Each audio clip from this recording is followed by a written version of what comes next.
नमस्कार विद्यार्थी मित्रांनो, यू आर अकॅडमी या यूट्यूब चॅनलमध्ये आपले सर्वांचे स्वागत. तर विद्यार्थी मित्रांनो, आज आपण पाहणार आहोत जी के ग्रामर या अनुषंगाने विचारले जाणारे अतिशय महत्त्वपूर्ण प्रश्न आपण या व्हिडिओमध्ये कव्हर करणार आहोत. जेणेकरून आपल्याला जी के ग्रामर याविषयी जे काही प्रश्न विचारले जातील ते प्रश्न आपण या व्हिडिओमध्ये कव्हर करणार आहोत. तर विद्यार्थी मित्रांनो, प्रश्न पहिला असा आहे, भारत एक द्वीपकल्प आहे कारण तो डॅश बाजूंनी पाण्याने वेढलेला आहे. तर या प्रश्नाचे उत्तर आहे मित्रांनो पर्याय क्रमांक 2, 3. भारत हा एक द्वीपकल्प आहे कारण तो 3 बाजूंनी पाण्याने वेढलेला आहे. तर विद्यार्थी मित्रांनो, प्रश्न क्रमांक 1 चे उत्तर पर्याय क्रमांक 2, 3 हे उत्तर बरोबर आहे. तर विद्यार्थी मित्रांनो, प्रश्न क्रमांक 2 असा आहे, भारतात बॉक्साईट धातूचा मोठा साठा ॲल्युमिनियम बनवण्यासाठी वापरला जातो. भारतात बॉक्साईट धातूचा मोठा साठा ॲल्युमिनियम बनवण्यासाठी वापरला जातो. हा साठा देशाच्या कुठल्या भागात सर्वात जास्त प्रमाणात आहे? तर या प्रश्नात असे विचारले आहे विद्यार्थी मित्रांनो, की भारत या देशात ॲल्युमिनियम बनवण्यासाठी वापरला जाणारा साठा कोणत्या भागात सर्वात जास्त प्रमाणात आहे? तर या प्रश्नाचे उत्तर आहे मित्रांनो पर्याय क्रमांक 1, ओरिसा. ओरिसा हे उत्तर बरोबर आहे. तर विद्यार्थी मित्रांनो, प्रश्न क्रमांक 3 असा आहे, भारतातील खाऱ्या पाण्याचा तलाव खालीलपैकी कोणता आहे? भारतातील खाऱ्या पाण्याचा तलाव खालीलपैकी कोणता आहे? तर या प्रश्नाचे उत्तर आहे मित्रांनो पर्याय क्रमांक 4, संभार तलाव. संभार तलाव हे उत्तर बरोबर आहे. तर विद्यार्थी मित्रांनो, प्रश्न क्रमांक 4 असा आहे, गीर वन्यजीव अभयारण्य डॅशमध्ये आहे. गीर वन्यजीव अभयारण्य डॅशमध्ये आहे. तर या प्रश्नाचे उत्तर आहे मित्रांनो पर्याय क्रमांक 1, गुजरात. गुजरात हे उत्तर बरोबर आहे. गीर वन्यजीव अभयारण्य गुजरातमध्ये आहे. तर विद्यार्थी मित्रांनो, प्रश्न क्रमांक 5 असा आहे, लोटस टेम्पल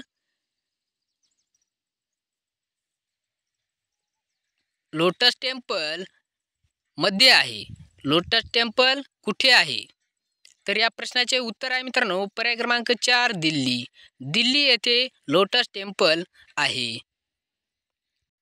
तर विद्यार्थी मित्रांनो, प्रश्न क्रमांक 6 असा आहे, पायऱ्यांच्या विहिरी म्हणजे मानवनिर्मित तलाव आहेत ज्यामध्ये पायऱ्या उतरून पाण्यापर्यंत पोहोचता येते.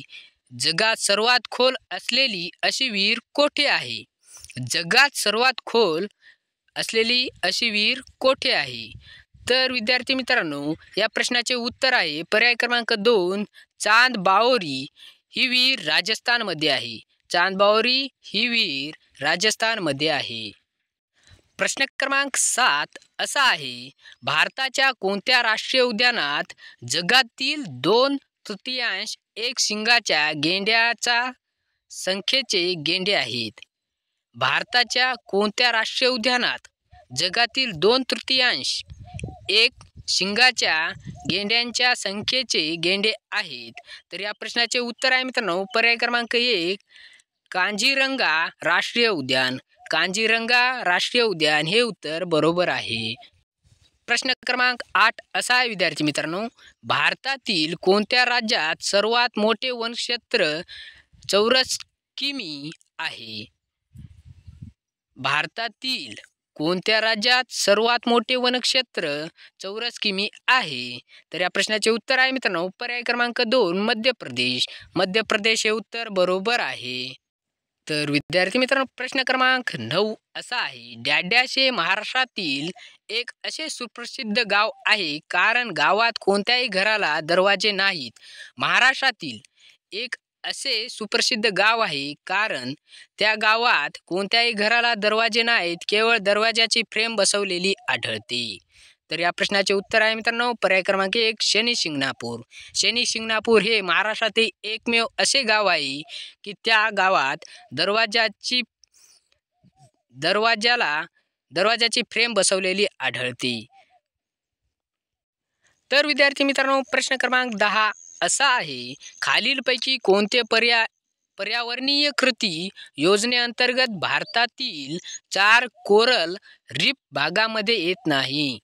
खालीलपैकी कोणते पर्यावरणीय कृती योजनेअंतर्गत भारतातील 4 कोरल रीफ भागामध्ये येत नाही? तर या प्रश्नाचे उत्तर आहे मित्रांनो, पर्याय क्रमांक 2 खंभात खाडी. खंभात खाडी हे उत्तर बरोबर आहे. प्रश्न क्रमांक 11 असा आहे, मगर पार्क आणि रिसर्च केंद्र डॅड्यासमध्ये आहे. मगर पार्क आणि रिसर्च केंद्र डॅड्यासमध्ये आहे. तर मगर पार्क आणि रिसर्च केंद्र कर्नाटक या राज्यामध्ये आहे. या प्रश्नाचे उत्तर आहे मित्रांनो, पर्याय क्रमांक 4 कर्नाटक हे उत्तर बरोबर आहे. तर विद्यार्थी मित्रांनो, प्रश्न क्रमांक 12 खालीलपैकी काय पुणे शहराजवळ नाही? विद्यार्थी मित्रांनो, खालीलपैकी काय पुणे शहराजवळ नाही? तर विद्यार्थी मित्रांनो, या प्रश्नाचे उत्तर आहे मित्रांनो, पर्याय क्रमांक 3 दीक्षाभूमी. दीक्षाभूमी हे पर्यटन स्थळ पुणे शहराजवळ नाही. तर विद्यार्थी मित्रांनो, प्रश्न क्रमांक 13 असा आहे, बांदीपूर राष्ट्रीय उद्यान डॅड्यासमध्ये आहे. बांदीपूर राष्ट्रीय उद्यान डॅड्यासमध्ये आहे. तर या प्रश्नाचे उत्तर आहे मित्रांनो, पर्याय क्रमांक 4 कर्नाटक. बांदीपूर राष्ट्रीय उद्यान कर्नाटक राज्यामध्ये आहे. तर विद्यार्थी मित्रांनो, प्रश्न क्रमांक 14 असा आहे, पृथ्वीच्या स्ट्रॅटोस्फिअरच्या कुठल्या भागाद्वारे सूर्यप्रकाशातील अतिनील किरणोत्सर्ग शोषले जाते? पृथ्वीच्या स्ट्रॅटोस्फिअरच्या कुठल्या भागाद्वारे सूर्यप्रकाशातील अतिनील किरणोत्सर्ग शोषले जाते? तर या प्रश्नाचे उत्तर आहे मित्रांनो, पर्याय क्रमांक 3 ओझोनचा थर. ओझोनचा थर हे उत्तर बरोबर आहे. तर मित्रांनो, प्रश्न क्रमांक 15 असा आहे, बांगलादेश कोणत्या वर्षी वेगळा देश म्हणून अस्तित्वात आला? बांगलादेश कोणत्या वर्षी वेगळा देश म्हणून अस्तित्वात आला? तर या प्रश्नाचे उत्तर आहे मित्रांनो, पर्याय क्रमांक 3 1971. 1971 हे उत्तर बरोबर आहे. तर विद्यार्थी मित्रांनो, प्रश्न क्रमांक 16 असा आहे, ह्यामधील कोणता जिल्हा उस्मानाबाद सीमेवर नाही? यामधील खालीलपैकी दिलेल्या पर्यायापैकी कोणता जिल्हा उस्मानाबाद सीमेवर नाही? तर या प्रश्नाचे उत्तर आहे मित्रांनो, पर्याय क्रमांक 4 सांगली. सांगली हे उत्तर बरोबर आहे. तर विद्यार्थी मित्रांनो, प्रश्न क्रमांक 17 असा आहे, भारतातील कोणत्या राज्याला सर्वात लांब समुद्रकिनारा आहे? भारतातील कोणत्या राज्याला सर्वात लांब समुद्रकिनारा आहे? तर या प्रश्नाचे उत्तर आहे मित्रांनो, पर्याय क्रमांक 1 गुजरात. गुजरात या राज्याला भारतातील सर्वात मोठा म्हणजे लांब समुद्रकिनारा आहे. प्रश्न क्रमांक 18 असा आहे, भारताच्या मुख्य भूप्रदेशाच्या दक्षिणेचा बिंदू कोणता? भारताच्या मुख्य भूप्रदेशाच्या दक्षिणेचा बिंदू कोणता? तर या प्रश्नाचे उत्तर आहे मित्रांनो, पर्याय क्रमांक 2 केप कॉमोरिन. केप कॉमोरिन हे उत्तर बरोबर आहे.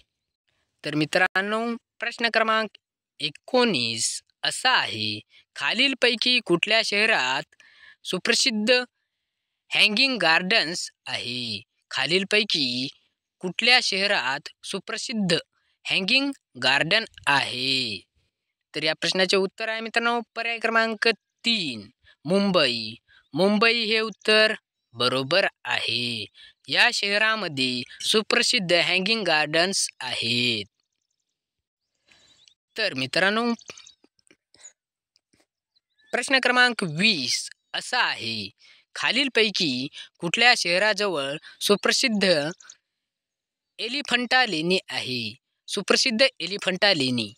खालीलपैकी कुठल्या शहराजवळ सुप्रसिद्ध एलिफंटा लेणी आहे? तर या प्रश्नाचे उत्तर आहे मित्रांनो, पर्याय क्रमांक 2 मुंबई. मुंबई या शहराजवळ सुप्रसिद्ध एलिफंटा लेणी आहे. प्रश्न क्रमांक 21 असा आहे मित्रांनो, खालीलपैकी कुठल्या शहरात सुप्रसिद्ध जहांगीर आर्ट गॅलरी आहे? खालीलपैकी कुठल्या शहरात सुप्रसिद्ध जहांगीर आर्ट गॅलरी आहे? तर या प्रश्नाचे उत्तर आहे मित्रांनो पर्याय क्रमांक 4 मुंबई. मुंबई हे उत्तर बरोबर आहे. प्रश्न क्रमांक 22 असा आहे, कोणत्या भारतीय स्मारकाने एकमेकांजवळ बांधलेल्या 3 धार्मिक मंदिरे जैन, बौद्ध व हिंदू याच्या रूपाने धार्मिक सामंजस्य सिद्ध केले आहे? कोणत्या भारतीय स्मारकाने एकमेकांजवळ बांधलेल्या 3 धार्मिक मंदिरे जैन, बौद्ध व हिंदूच्या रूपाने धार्मिक सामंजस्य सिद्ध केले आहे? तर या प्रश्नाचे उत्तर आहे मित्रांनो एलोरा लेणी. एलोरा लेणी हे उत्तर बरोबर आहे. प्रश्न क्रमांक 23 असा आहे, खालीलपैकी कुठल्या शहरात हुमायूनचा कबर हे सुप्रसिद्ध स्मारक आहे? खालीलपैकी कुठल्या शहरात हुमायूनचा कबर हे सुप्रसिद्ध स्मारक आहे? तर या प्रश्नाचे उत्तर आहे मित्रांनो पर्याय क्रमांक 2 दिल्ली. दिल्ली या ठिकाणी हुमायूनची कबर हे सुप्रसिद्ध स्मारक आहे. तर विद्यार्थी मित्रांनो प्रश्न क्रमांक 24 असा आहे, खालीलपैकी कुठल्या शहरात हजार फिलर मंदिर हे सुप्रसिद्ध स्मारक आहे? खालीलपैकी कुठल्या शहरात हजार फिलर मंदिर हे सुप्रसिद्ध स्मारक आहे? तर या प्रश्नाचे उत्तर आहे मित्रांनो पर्याय क्रमांक 2 वारंगल. वारंगल हे उत्तर बरोबर आहे. प्रश्न क्रमांक 25. प्रश्न क्रमांक 25 असा आहे, खालीलपैकी कोणता जिल्हा कोल्हापूर सीमेवर नाही? खालीलपैकी कोणता जिल्हा कोल्हापूर सीमेवर नाही? तर या प्रश्नाचे उत्तर आहे मित्रांनो पर्याय क्रमांक 4 सोलापूर. सोलापूर हे उत्तर बरोबर आहे. खालीलपैकी कोणता जिल्हा कोल्हापूर सीमेवर नाही? तर या प्रश्नाचे उत्तर आहे मित्रांनो सोलापूर. सोलापूर हे उत्तर बरोबर आहे. तर विद्यार्थी मित्रांनो जर व्हिडिओ आवडल्यास चॅनलला सबस्क्राईब आणि व्हिडिओला लाईक करा. तर पुन्हा भेटूया आपण अशाच नवीन GK ग्रामर या विषयावर प्रश्न घेऊन. धन्यवाद.